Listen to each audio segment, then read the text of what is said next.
শ্রবণে পাতক পাত সে মহি গর্ভু সম্ভূত এ সুরাট পুরী সে তো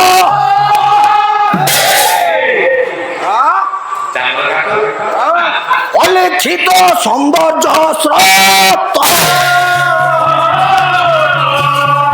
সে নরনাথ ଆଉ ସେ ବୀରସେନ ବିଶ୍ୱବିଦିତ ସେ ପଦ୍ମାଳୟେ ପ୍ରଣୟେ ରଥ ସେ ପଦ୍ମାଳୟେ ପ୍ରଣୟେ ରଥ ପାୟକ ପୁଅ ରାଗ କାମୁଦି ବାପା ଟିକେ ଦେଖିବା ହଁ ବଡ ଭାଇ ରାଗ କାମୁଦି ସ୍ୱୟମ୍ଭୁ ବେଦ ମାତ ପରିଜନେ ପୂଜିତ ସ୍ୱୟମ୍ଭୁ ବେଦ ମାତ ଆଉ ସର୍ବଦା ଚିନ୍ତେ জন নরনাথ নরনাথ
गुरुदेव एठी 5 फुट अरे मेरे बिली मुझसे मिया हां भाई देखिलो अच्छा हमें पारे गेलो तमे पारे गेलो बड़ भाई भले भले कोन हला इरे मो पिला है कि मते दउची कुंच आज्ञा कच्च मो बड़ भाई कहले मेरे बिली कौन कहलो मुझसे मिया कहिबार अर्थ आज्ञा ये बड़ भाई को पाई आज आम ये बायक एतिक दूर को पहुंची आम बड़ भाई जने विशिष्ट कलाकार विभिन्न प्रकार कला को से अंशग्रहण कर छाड़ छाड़ ए माँ धीरे धीरे धीरे धीरे सब कर्म मा समापन कली वर्तमान दी पद पुराण कथा सुनिबा आर सुनिबा जे मा आपणक भितरे टिके कोन द्वंद उपज अछि सेति पई के का चैचा शब्द उत्पत्ति होउछि अर र र अर एमा सुनो सुनो सुनो समस्ते धीर स्थिर भाव में शुणु मु आपण को गोटाए औषध देउछि मा ये औषध को आपण माने टिके ग्रहण करिवे ओ औषध एमा सुनो केही पार्टी करिवो ना र मा पाला देखिबा पई पाला सुनिबा पई आसिले एमिति कोन पार्टी तुंड करंती नाई माँ केही पार्टी करिवेन आपण मानक मोर कथा वस्तु आलोचना करिबा पूर्वरु मु हाथ जोड़ी अनुरोध करूची माँ केही गणगोल करिवे ना केही पार्टी तुंड करिवे ना ये पाला रे केते प्रकार शिक्षणीय जिनिस अछि आपण टिके अनुसरण करंतु ए माँ आपण मानक पई मु गोटे कथा रखुची आज आपणकर गोटे झियो अछि आपण ए झियोर विवाहर ए वर्ष करिवे नचेत आसंता वर्ष को करिवे र माँ माने समस्त माँ मन मोर टिके ध्यान करंतु ଝିଅଟି ଅଛି ଆପଣ ମାନେ ତାର ବିବାହର କରିବେ ଏ ବର୍ଷ ନହେଲେ ଆସନ୍ତା ବର୍ଷ ନହେଲେ ମା 2 ବର୍ଷ ପରେ ବିବାହର କରିବେ ନୁହେଁ ର ତେବେ ମା ଆଜିକାଲି ତ ବିଭିନ୍ନ ପ୍ରକାର ବିଧି ବାହାରିଲାଣି କଣ ବିଧି ये मेहंदी विधि रिंग सेरिमनी हलदी विधि विभिन्न प्रकार माँ ये धारावाहिक विधि चलनी है किंतु मोर कहबार तात्पर्य पूर्वर ये सब विधि नथिला केवल गोटाए विधि थिला हलदी विधि नुहे माँ विवाहर पूर्वर झील को टिके हलदी लेपन करती आपण मान तेबे ए माँ समस्ते शुण जे हलदी लगाइबा झील को आम विवाहर पूर्वर गोटे हलदी विधि हुए तेबे हलदी लगाइबा जे झीर प्रथमे कौ अंगरे हलदी लगाइबा समस्ते मन रख माँ कौ अंगरे हलदी लगाइले माँ कौन सी दोष त्रुटि हुए ना बिहारी लाल कांड प्रमाण करदेले प्रथमे हलदी मुहरे लागिले निश्चय अलक्षणी हेब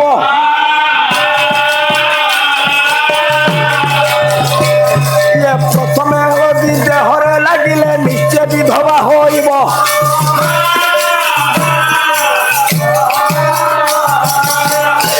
सेतिक नुह आ प्रथमे हलदी पिठी रे लागिले बेश्यावृत्ति से करिब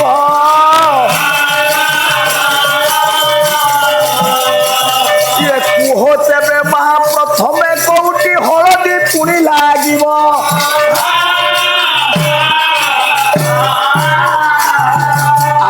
समस्ते कथा को टिके चिंता करी धीर स्थिर भाव में बसंतु झीर प्रथम कौ अंगरे हलदी लगाइले दोष हुए ना जदि मुहरे लगाइबे से झीटा अलक्षणी हेबो माँ देहरे लगाइले सी हुआ विधवा पिठी रे जदि प्रथमे आमे ताकू हलदी लगाई देबा ए माँ से झीटा कलंकिनी हबो से बेश्यावृत्ति करिवो तेबे माँ समस्ते मन रख प्रथमे आमे झीर कौ अंगरे हलदी लगाइले कौनसी दोष त्रुटि रहिबो ना आपण माने बसी पाला को सुनिबा समेत टिकिए विचार करूथांतु मते कहिबे आपण माने केही मा जदि यार उत्तर बाहर करि देले टिकिए मा छिडा होई कहि देबे जदि आपण न कहि पारिबे शेषरे मु कहि देबी आ कोन हो तेनो धीर स्थिर भाव रे बसी पाला सुनंतु अरे बड़ भाई गोटाए कथा आलोचना करिबा दीपद पुराण कथा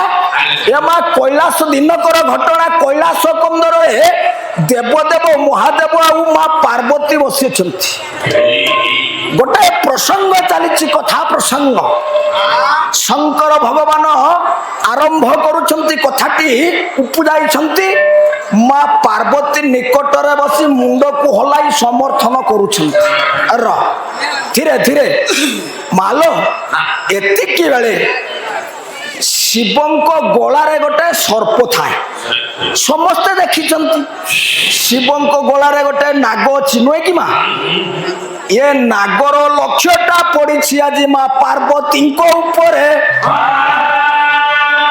केड़े सौंदर्यवती माँ पार्वती सरला बोला ये नारी केड़े सौंदर्यवती नारी आज जे माँ पार्वती शंकर महादेव आलोचना करुछंती मुंड को हलाई समर्थन करुछंती माँ पार्वती सर्प विचार कला ये भलिया जने नारी विवेकी नारी न्यायवंती नारी यही नारी जनक दिने देवदेव महादेव को पाइबा पाई केते कठोर साधना करिथि आपणकर कुमार संभव प्रमाण करुछि आज्ञा माँ पार्वती केते दिन तपस्या करुथिले शिवं को पाइबा पाई कुमार संभव प्रमाण कर 16,000 वर्ष माँ पार्वती कठोर साधना करथिले शंकर भगवान को पाइबा पाई निकटरे थिले शंकर भगवान छतुवा वेश को धारण करी कपट वेश को धारण करी हेले पार्वती को केबे हेले परिचय देई नथिले ସିଆଡ଼କୁ ଯିବା ନା। ସର୍ପ ବିଚାର କଲା ଏଭଳି ସୌନ୍ଦର୍ଯ୍ୟବତୀ ମା କେତେ କଠୋର ସାଧନା କଲେ କିନ୍ତୁ ଶଙ୍କର ଭଗବାନ ପରିଚୟ ଦେଲେ ନାହିଁ। ମା ପାର୍ବତୀଙ୍କ ପ୍ରତି ଆଜି ସର୍ପଟି ଟିକେ ଦୁର୍ବଳ ହୋଇ ପଡ଼ିଲା। ବିଚାର କଲା ଏଭଳିଆ ସରଳା ଅବଳା ଦୁର୍ବଳା ନାରୀ, କହିଲେ ପାର୍ବତୀଙ୍କ ଭଳିଆ ଜଣେ ନାରୀ ମହାଦେବଙ୍କର ପତ୍ନୀ। ହଁ, ଯଦି ଏ ପାର୍ବତୀ ମୋର ପତ୍ନୀ ହୋଇଥାନ୍ତେ ତାହେଲେ ମୋ ଜୀବନଟା ସାର୍ଥକ ହୋଇଯାଆନ୍ତାରେ।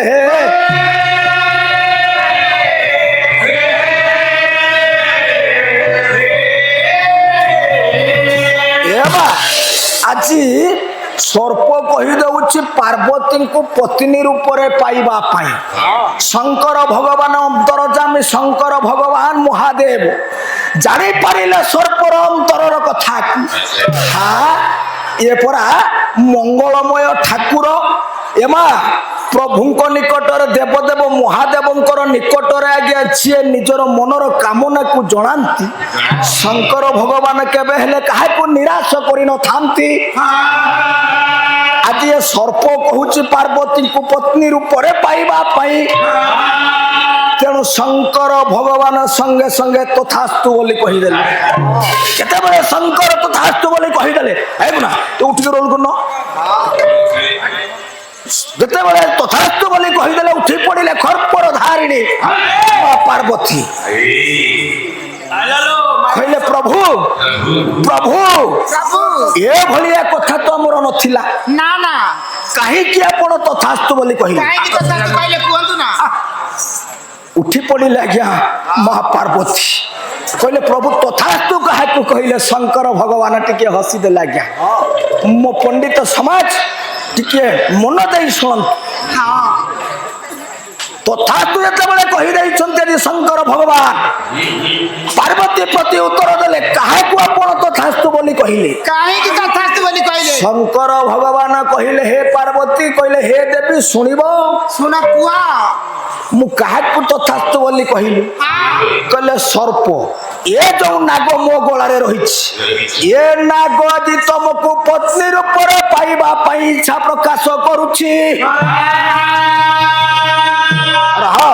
ତେଣୁ ମୁଁ ତଥାସ୍ତୁ ବୋଲି କହିଛି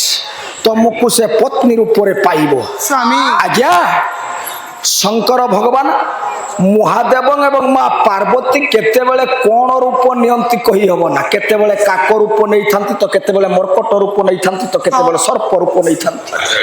ହଁ, କେତେବେଳେ ତଥାସ୍ତୁ ବୋଲି କହିଦେଇଛନ୍ତି। କହିଲେ ହେ ଦେବୀ ମୋ ମୁଖରୁ ବାକ୍ୟ ସ୍ଫୁରିଛି ମାନେ ନିଶ୍ଚିତ ତମେ ନାଗକୁ ପତି ରୂପରେ ବରଣ କରିବ। ଏତିକି ବେଳେ ହଠାତ୍ ମା ପାର୍ବତୀଙ୍କ ଅଙ୍ଗରୁ ଏକ ନାଗୁଣୀ ଆଜ୍ଞା ବାହାରି ପଡ଼ିଲା। ପାର୍ବତୀଙ୍କ ଅଙ୍ଗରୁ ଏ ନାଗୁଣୀଟି ବାହାରି ହୋଇ ଆଗକୁ ଆଜ୍ଞା ଧାଇଁ ଯାଉଛି।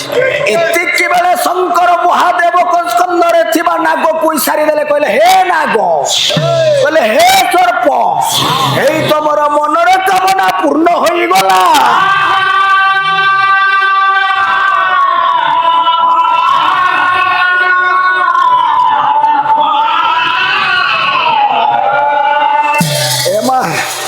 ପାର୍ବତୀ ଧରିଲେ ଗୋଟାଏ ନାଗୁଣୀ ବେଶ। ଶଙ୍କର ମହାଦେବଙ୍କ ଗଳାରେ ଥିବା ନାଗକୁ ଶଙ୍କର କହିଲେ ହେ ନାଗ, ହେଇପା ଗଲେଣି ପାର୍ବତୀ, ତୁ ଯା। ନାଗୁଣୀ ଆଗରେ ଚାଲିছিল ମା, ଏ ନାଗଟା ପଛରେ ତାର ଅନୁସରଣ କରି ଚାଲିଛି। ଏ ନାଗ ନାଗୁଣୀ କୋଉଠି ଭେଟ ହେବେ ମା? କୋଉଠି ଏ ନାଗ ନାଗୁଣୀ ଭେଟ ହେବେ? ଆପଣ ମାନେ ଟିକେ ଅପେକ୍ଷା କରି ବସନ୍ତୁ। ଗୋଟାଏ ରାଜ୍ୟ, ଏ ରାଜ୍ୟର ନାଁ ହେଉଛି ସୁରାଟପୁରୀ। ଏ ସୁରାଟପୁରୀ ରାଜ୍ୟ ବଡ ଭାଇ, ସ୍ଥାନ କାଳ ପାତ୍ର ନହେଲେ ପାଲା ନୁହେଁ। ତେବେ ରାଜ୍ୟଟା କେମିତି ହୋଇଛି ଗୋଟାଏ ବର୍ଣ୍ଣନା ଦେଇ ଯିବା। କହିଲେ ଭଟିକା ପିଅ ଭଟିକା କହିଲେ ନିର୍ମାଣ ଦକ୍ଷସ୍ୟ ସମିହିତେଷୁ ସୀମେବ ପଦ୍ମାସୀନ କୌଶଳସ୍ୟ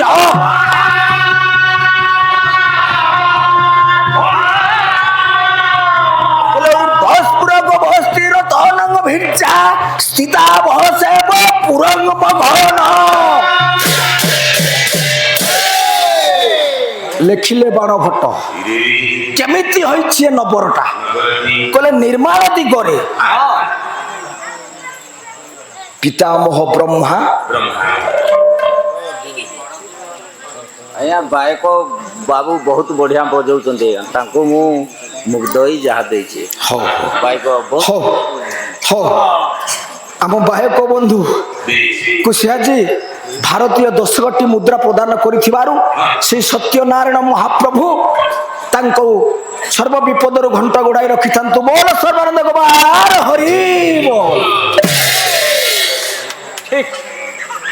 ବଡ଼ ଭାଇ ବ୍ରହ୍ମାଜୀ ଏମିତି ଏ ନଗରଟିକୁ ନିର୍ମାଣ କରିଛନ୍ତି ସେ କି ବହୁମୂଲ୍ୟ ରତ୍ନରେ ଖଚିତ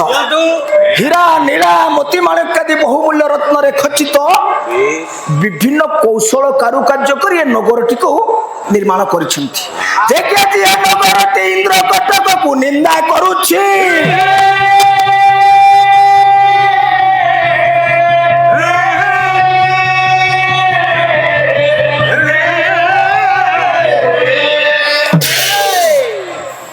ମାନନୀୟ ଦୂରଦୂରାନ୍ତରୁ ଛୁଟି ଆସିଥିବା ସାହିତ୍ୟ କଳାପ୍ରେମୀ ସମାଜ ଆଜିର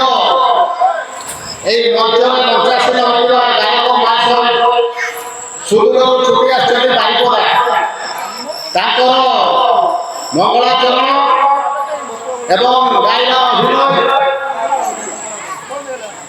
ମନମୁଗ୍ଧ ହୋଇ 50 ଟଙ୍କା ପ୍ରସ୍ତୁତ କରୁଛନ୍ତି ଏବଂ ବାୟକ ବାବୁଙ୍କୁ ତାଙ୍କ ବାଦ୍ୟ ପରିବେଷଣରେ 20 ଟଙ୍କା ପୁରସ୍କାର କରୁଛନ୍ତି ତା ଗାୟକ ମହାଶୟ ଏବଂ ବାୟକ ବାବୁ ସାଦରେ ଗ୍ରହଣ କରିବେ ବୋଲି ମୋର ହିମାଳୟ ପରି ଆଶା ତଥା ସୁଦୂରର ତାଜମହଲ ପରି ବିଶ୍ୱାସ ଜୟକଳା ନମସ୍ତେ ଭଲ ଥାନ୍ତୁ ସମସ୍ତେ ଚାଉ ପୁରସ୍କୃତ କରିଥିବା ମୋ ବଡ଼ ଭାଇଙ୍କର କଥାକୁ ମୁଁ ସାଦରରେ ଗ୍ରହଣ କଲି ତାଙ୍କ ପୁରସ୍କୃତ ମଧ୍ୟ ତାଙ୍କର ପୁରସ୍କାର କରିଥିବା ଏ ଭାରତୀୟ ମୁଦ୍ରାକୁ ମଧ୍ୟ ଆନନ୍ଦର ସହିତ ମୁଁ ଗ୍ରହଣ କରୁଛି ମୋ ବଡ଼ ଭାଇଙ୍କୁ ସେଇ ସତ୍ୟନାରାୟଣ ଘଣ୍ଟ ଗୋଡ଼ାଇ ରଖିଥାନ୍ତୁ ତାଙ୍କ ପରିବାରକୁ ସୁଖ ଶାନ୍ତି ପ୍ରଦାନ କରନ୍ତୁ ବୋଲ ସର୍ବାନନ୍ଦ ଗୋପାଳ ହରି ବୋଲ ଭାଇନା ସୁବିଧା ଅସୁବିଧାରେ ଆମକୁ ସାହାଯ୍ୟ କରିବା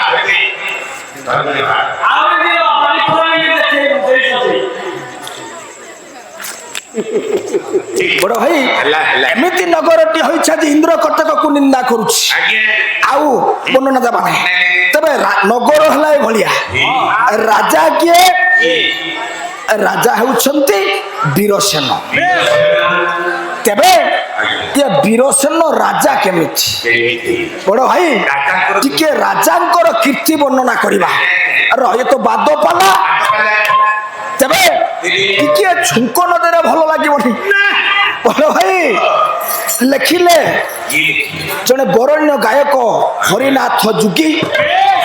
ଗାୟକ ମାଳିକା ଆଜ୍ଞା ଏ ରାଜାଙ୍କ ଶରୀରରେ ଏ ଓଡ଼ିଶାର କେତେ ଜଣ ବରଣ୍ୟ ଗାୟକ ବିରାଜମାନ କରିଛନ୍ତି ଦେଖିବା ଏ ରାଜା କେମିତିଆ ବଡ଼ ଭାଇ କଣ କହିଲେ ଗାୟକ ପୁଅ ରାଗ କମୁଦି ଦେଖିବ ରେ ପୁଅ ଟିକେ ଏ ନିରଞ୍ଜନ କର ଠାରୁ ବଳିଆନ ଆଉ ହରିନାଥ ଠାରୁ ଶିବ ଆଉ ହରିନାଥ ଶିବ ଆଉ ହରିନାଥ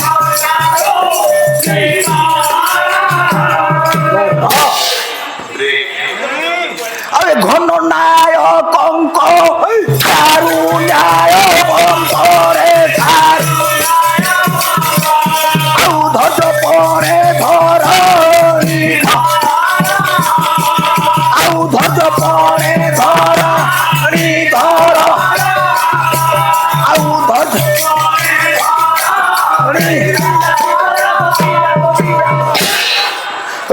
ଶଙ୍କର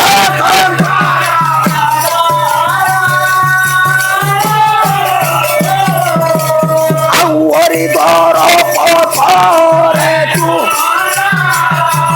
ଆଉ ହରିଦର ଆଉ ପଣ୍ଡିତ ପରରେ ପୂର୍ଣ୍ଣାନନ୍ଦ ହାରେ ରେ ପୂର୍ଣ୍ଣ ଜ୍ଞାନରେ ବୈଷ୍ଣବ ରୂପେ ଶଙ୍କର ଶଙ୍କର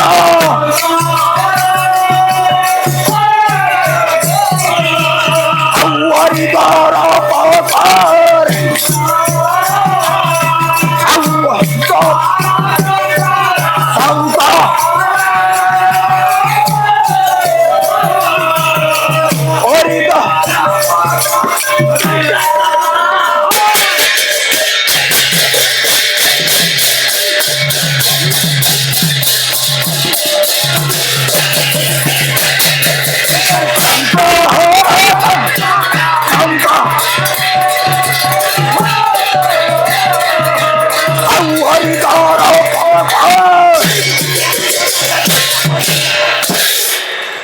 ରହ ପୁଅ ଭାଇ ଗାଇବ ନହେଲେ ସକାଳ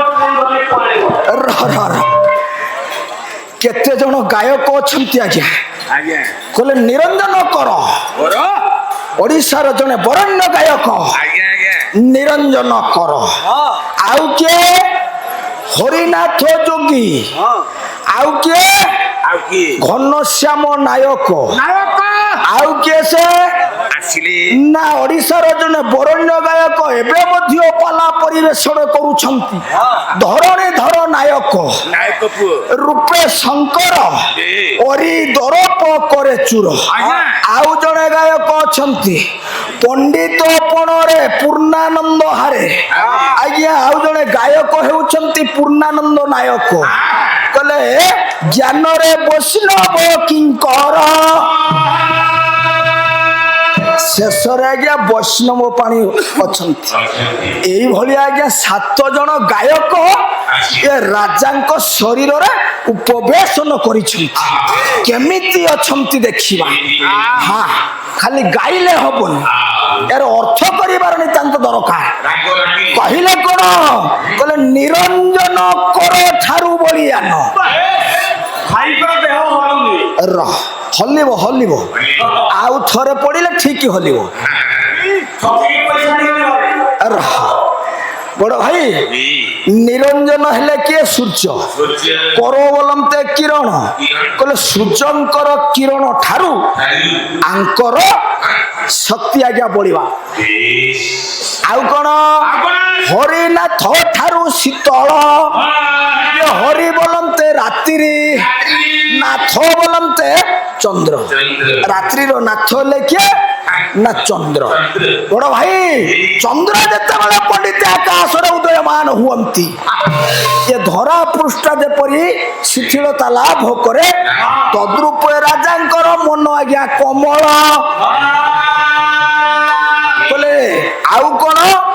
ନା ଘନ ନାୟକଙ୍କ ଠାରୁ ନ୍ୟାୟବନ୍ତ କହିଲେ ଘନ ନାୟକ କିଏ ନା ଇନ୍ଦ୍ର ଦେବରାଜ ଇନ୍ଦ୍ର ଯେପରି ଦେବ ସଭାରେ ସମସ୍ତ ଦେବତା ମାନଙ୍କୁ ନ୍ୟାୟ ବାଢିଥାନ୍ତି ତଦ୍ରୂପ ଏ ବୀରସେନ ରାଜା ଜଣେ ନ୍ୟାୟବନ୍ତ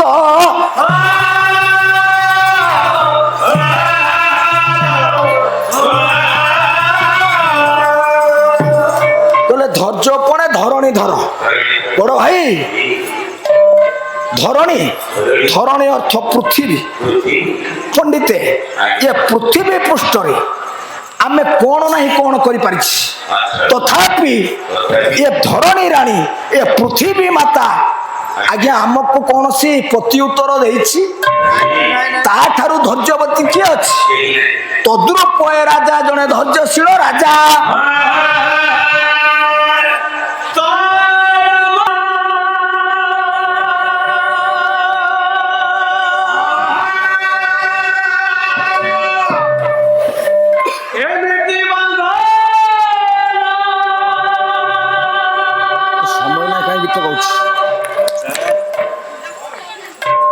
She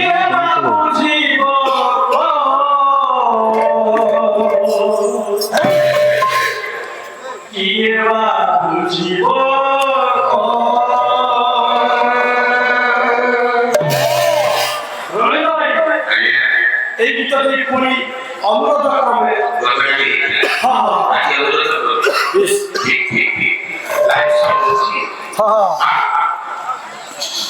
তোর ফুলো ভরারে এতে সরদা সরবণিরে নাই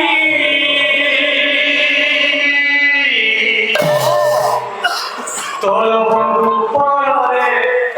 এতে যে মিঠা রাজা সরে নাই দূরে কদুই কুজাবে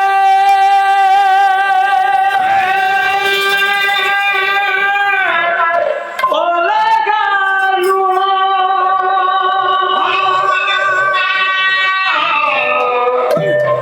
তু কালিলে মু কালিলে ঝরুথিব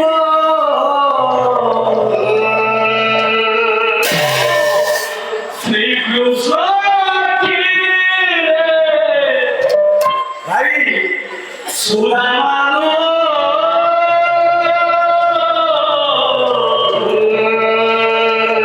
শ্রীকৃষ্ণ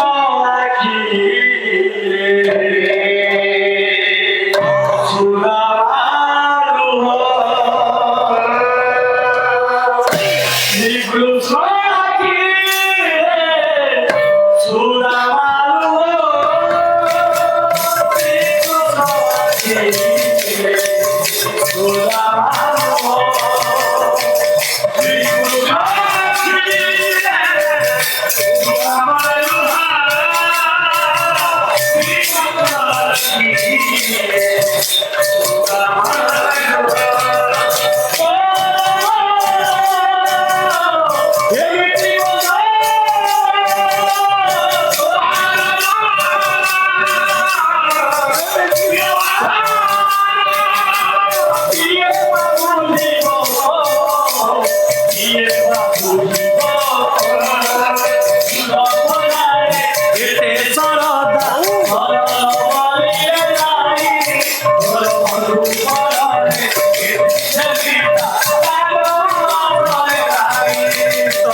Oh,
লক্ষ্য দিন তোমার সজ্জন সমাজ বড় ভাই এ রাজা জনে ন্যায়বন্ত গুণবন্ত রূপবন্ত পুরুষ ଆଉ ବିଶେଷ କିଛି ବର୍ଣ୍ଣନା ଦେବା ନାହିଁ ତେବେ ଇଏ ବୀରସେନ ରାଜାଙ୍କର ରାଜ୍ୟ ଗଲା ରାଜା ଗଲେ ତାଙ୍କର ରାଣୀଙ୍କ ନାଁ ହେଉଛି ପଦ୍ମାବତୀ ବଡ ଭାଇ କଣ୍ଠ ତ ଆସ୍ତେ ଆସ୍ତେ ଦବି ଦବି ଆସିଲାଣି ଆଜ୍ଞା ବିଭିନ୍ନ ପାଣି ଆଜିକୁ 15 ରାତ୍ରି ହେଲାଣି ଅନବରତ ଏମିତି ପାଲା ଚାଲିଛି ବିଭିନ୍ନ ଜାଗାର ଜଳବାୟୁ ଏ ଶରୀରରେ ପ୍ରବେଶ କରୁଛି ବିଭିନ୍ନ ପ୍ରକାର ଖାଦ୍ୟ ଆଜ୍ଞା କଣ୍ଠ ଟିକେ ଦବି ଦବି ଆସୁଛି ଦେଖିବା ପ୍ରଭୁଙ୍କ ଇଚ୍ଛା କଣ ହେଉଛି ତେବେ ରାଣୀ ହେଲେ ପଦ୍ମାବତୀ ଆଜି ରାଜା ରାଣୀ ପ୍ରଜାମାନଙ୍କର ମଙ୍ଗଳ କାମନା କରି ରାଜ୍ୟରେ କାଳତିପାତ କରୁଛନ୍ତି ସଦା ସର୍ବଦା ରାଜା ମରାଏ ପ୍ରଜାମାନଙ୍କର ମୁଖରେ ଆନନ୍ଦ ଦାନ କରି ଏ ରାଜା ରାଣୀ ରାଜ୍ୟରେ କାଳତିପାତ କରୁଛନ୍ତି ୟା ଭିତରେ ଗୋଟେ ସୁନ୍ଦର କଥା ଅଛି ରାଜା ଯେତେବେଳେ ଦରବାରକୁ ଆସୁଛନ୍ତି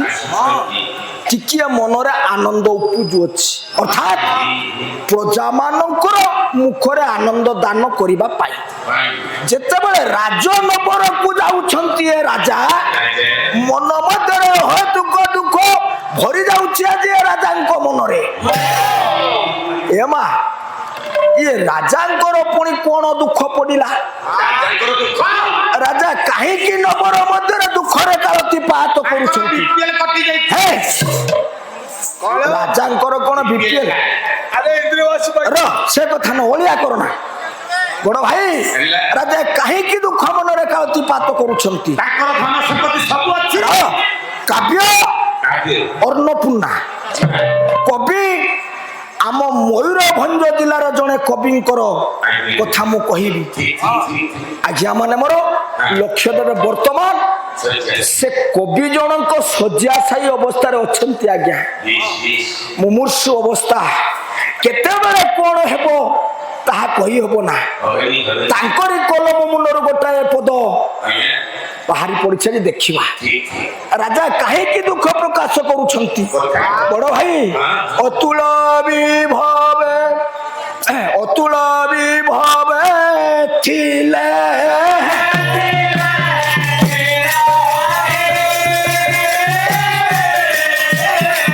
ପରିପୂର୍ଣ୍ଣ ଭଣ୍ଡା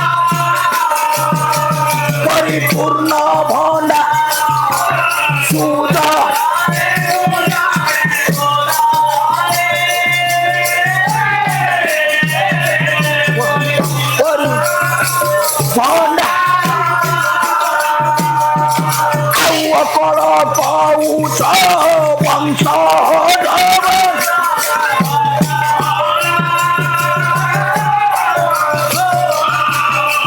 ହୋଇଥିଲେ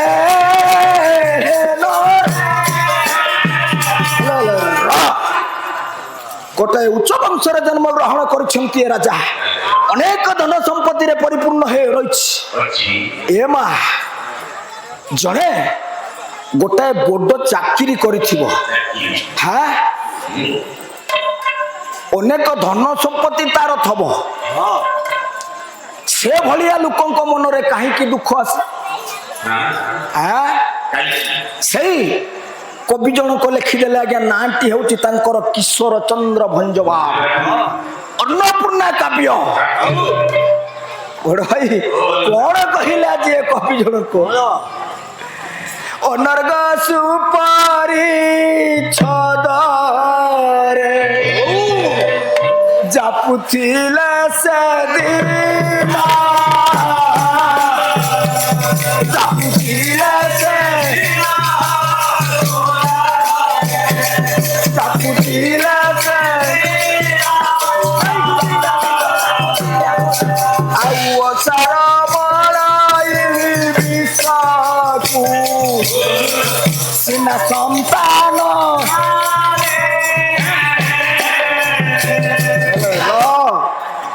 ଏମା ଯାହା କୋଳରେ କୌଣସି ସନ୍ତାନ ସନ୍ତତି ନାହିଁ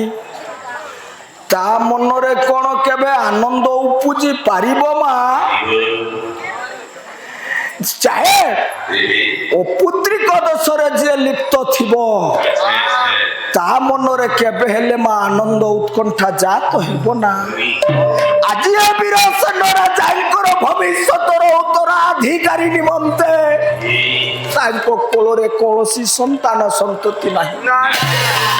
ଏ ବୀର ସେନ ରାଜା ମା କରିବେ କଣ ଏ ମା କୌଣସି ପୁଅ ଝିଅର ଦୁଃଖ ପଡ଼ିଲେ ବାପା ମାଙ୍କୁ ଜଣାଇଥାନ୍ତି ଜଣେ ପ୍ରଜାଙ୍କର ଦୁଃଖ ପଡ଼ିଲେ ରାଜାଙ୍କ ନିକଟରେ ଗୁହାରି କରିଥାନ୍ତି ଆଜି ଏ ରାଜାଙ୍କର ଦୁଃଖ ପଡ଼ିଛି ଆଜ୍ଞା ଏ ରାଜା କାହା ନିକଟରେ ଗୁହାରି କରିବେ ବିଚାର କଲେ ରାଜା ଏ ବୀର ସେନ ରାଜା ଜଣେ ଶିବ ଭକ୍ତ ପ୍ରଭୁଙ୍କ ନିକଟରେ ଦେବଦେବ ମହାଦେବଙ୍କ ନିକଟରେ ଯାଇ ମନର କାମନାକୁ ଜଣାଉଛନ୍ତି ଏ ମା ଆତ୍ମକୁ ସମର୍ପଣ କରିଦେଇଛନ୍ତି ଆଜି ପ୍ରଭୁଙ୍କ ନିକଟରେ ପ୍ରଭୁଙ୍କୁ ଦେବଦେବ ମହାଦେବଙ୍କର ନିକଟରେ ସମର୍ପଣ କରିଦେଇଛନ୍ତି କହିଲେ ହେ ପ୍ରଭୁ ତମେ ହିଁ ମୋର ସାହା ଭରସା ତମେ ଚାହିଁଲେ ମୋ କୁଳଟା ଉଜ୍ଜଳ ହେବ ତମେ ନ ଚାହିଁଲେ ମୋ କୁଳ ଶୂନ୍ୟ ହୋଇ ରହିଲା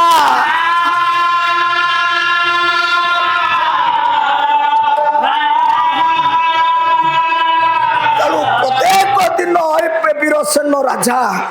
ଆଉ ରାଣୀ ପଦ୍ମାବତୀ ମା ଦେବଦେବ ମହାଦେବଙ୍କ ନିକଟରେ ଯାଇ ମନର କାମନାକୁ ଜଣାଉଛନ୍ତି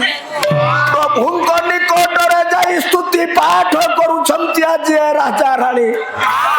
କାନ୍ଦି କାନ୍ଦି ପ୍ରଭୁଙ୍କ ନିକଟରେ ଶିବ ଅଷ୍ଟକ ମନ୍ତ୍ର ପାଠ କରୁଛନ୍ତି ଗାୟକଙ୍କୁ ଦେଲେ ଗାୟକଙ୍କୁ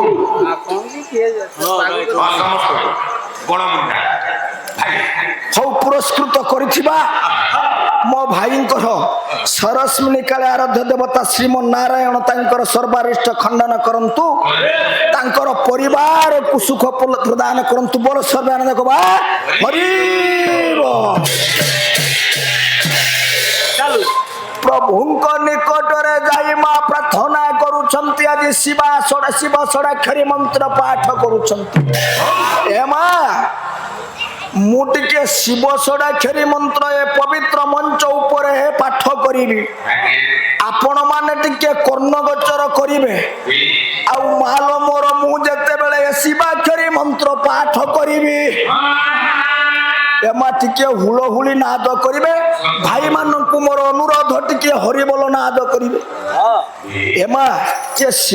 ଶିବଙ୍କର ଷଡ଼ାକ୍ଷରୀ ମନ୍ତ୍ର ଯଦି କାନରେ ପଡିବ ମନଟା ପବିତ୍ର ହେଇଯିବ। ତେବେ ଆପଣ ମାନେ ଉତ୍କଣ୍ଠାର ସହିତ ଟିକେ ହୁଳହୁଳି ନାଦ କରିବେ ପ୍ରଭୁଙ୍କ ଉଦ୍ଦେଶ୍ୟରେ, ମୋ ଉଦ୍ଦେଶ୍ୟରେ ନୁହେଁ ଲୋ ମା, ପ୍ରଭୁଙ୍କର ଉଦ୍ଦେଶ୍ୟରେ ଟିକେ ମା ହୁଳହୁଳି ପ୍ରଦାନ କରିବେ। ଆଜି ରାଜା ପ୍ରଭୁଙ୍କ ନିକଟରେ, ଶଙ୍କର ଭଗବାନଙ୍କ ନିକଟରେ ଶିବ ଷଡ଼ାକ୍ଷରୀ ମନ୍ତ୍ର ପାଠ କରୁଛନ୍ତି ଆତ୍ମାକୁ ସମର୍ପଣ କରିଦେଇ। ଓମ୍ ନମଃ ଶିବାୟ, ଓମ୍ ନମଃ ଶିବାୟ, ଓମ୍ ନମଃ ଶିବାୟ, ଓମ୍ ନମଃ ଶିବାୟ, ଓମ୍ ନମଃ ଶିବାୟ, ଓମ୍ ନମଃ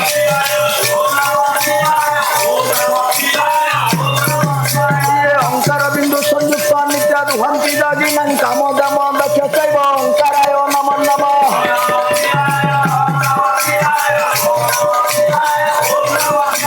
নজাত শৈব সম্ভূত নাগ জাতি পরম ভাব নানা শক্তি ধরম দেব নকারায় নম নম।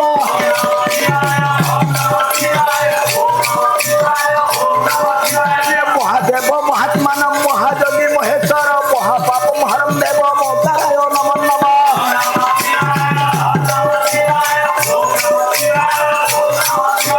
শিবম শিবম বরম ধ্যায় লোকানন্দিত বধনম শিবম এক পরম ব্রহ্ম শ্রীকারায় নম নম।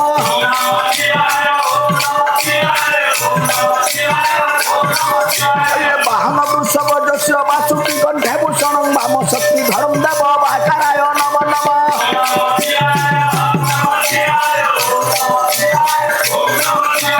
यत्र यत्र शिव ध्याय ध्याय हे महेश्वर गुरु सर्वभूतानां योकाराय नमो नमः। ओम नमः शिवाय, ओम नमः शिवाय।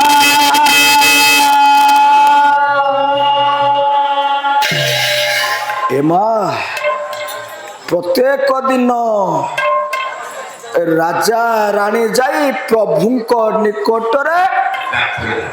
आत्मा को समर्पण करि देई मनर कामना को मा चलाउछंती। आज हत भागिनी दुखिनी रानी पद्मावती प्रभुंक निकटरे कानी पलत को बिछाई देइछि। अनवरत आज्ञा बेनी नयनरु धार धार लतक झरी जाउछि कांदी कांदी कहि दउछि हे मंगलमय करुणा कर प्रभु। एई हत भागिनीर कानी पलतरे काणिकाए मात्र करुणा दान कर प्रभु। कांदी कांदी आदि दुखिनी प्रभु को आज्ञा कानी पलत बिछाई दउछि।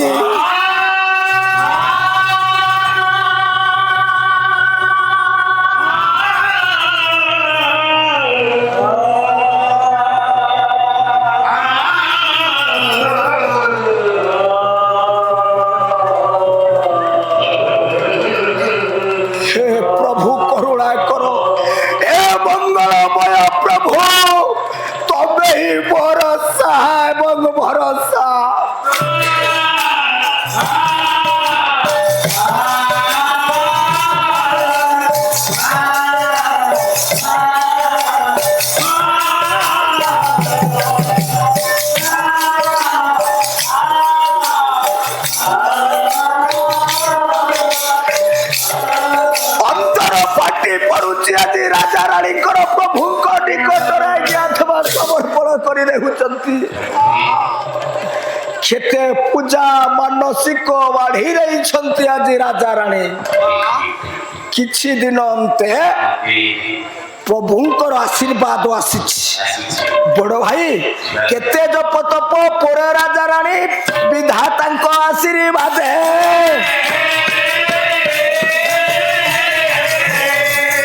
ये भाग्य आकाशरे आलोकर रेखा देखा देला राजा पदे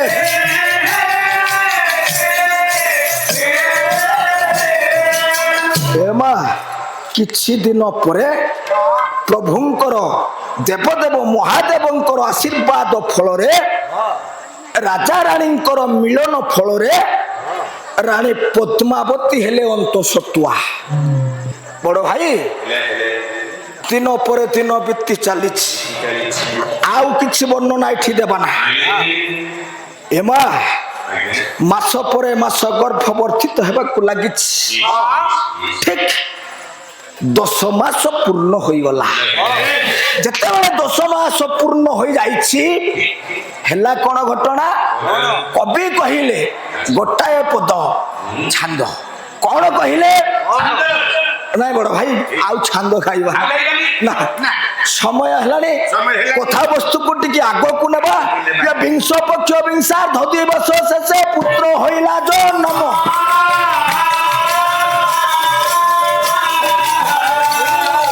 বহুদিন পরে রাজনগরে সমস্ত আনন্দ মন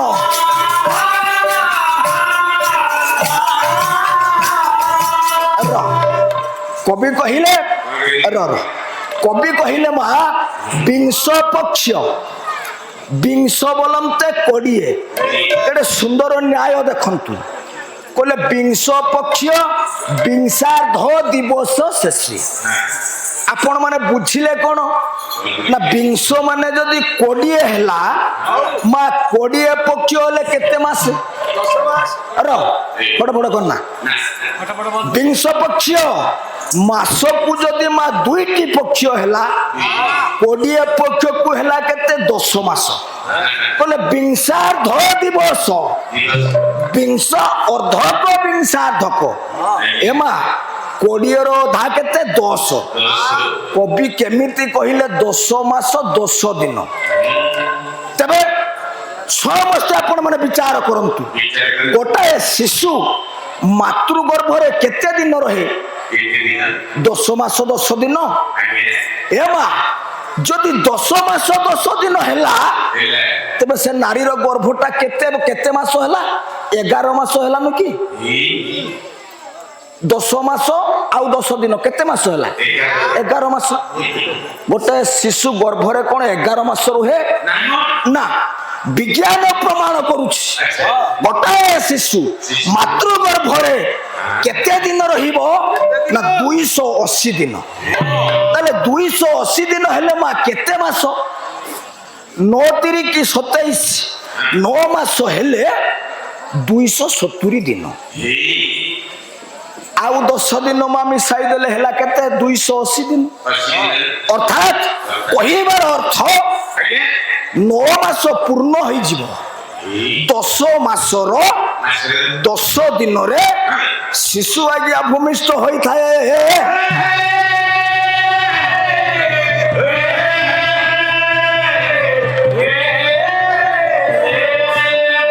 एमा आज रानी पद्मावती गोटे पुत्र को जन्म देइछंती बहुत दिन पर आज राजनगर रे समस्त आनंद उल्लास करूछंती जो राजनगर दीर्घ दिन धरी मा दुखा अवस्था रे कालती पात करूथिले ए जते बेले नवजात शिशुटी जन्म होईछि राजा वीरसेन रानी पद्मावती आज राजनगर रे आनंदर लहरी छुटाई देइछंती कोन लहरी वीरवसन भूषण आउ राजा कले दान आउ दुखी को भंडार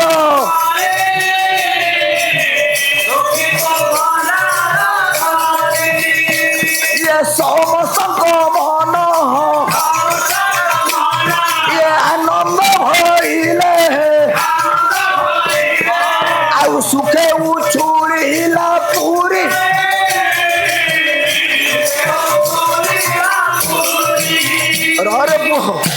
नगर रे मा विविध वाद्य बाजुछि मंगल वाद्य बाजुछि नगर राजी नाच गीतर आयोजन चलीछि एपटरे दुखी रंखी मानकु राजा रानी एमा अन्न वस्त्र दान करूछंती गोटाए पटरे नृत्य गीत चलीछि हाँ ए भाई समय तो नहीं नृत्य गीत करवा कोन गोटिए पद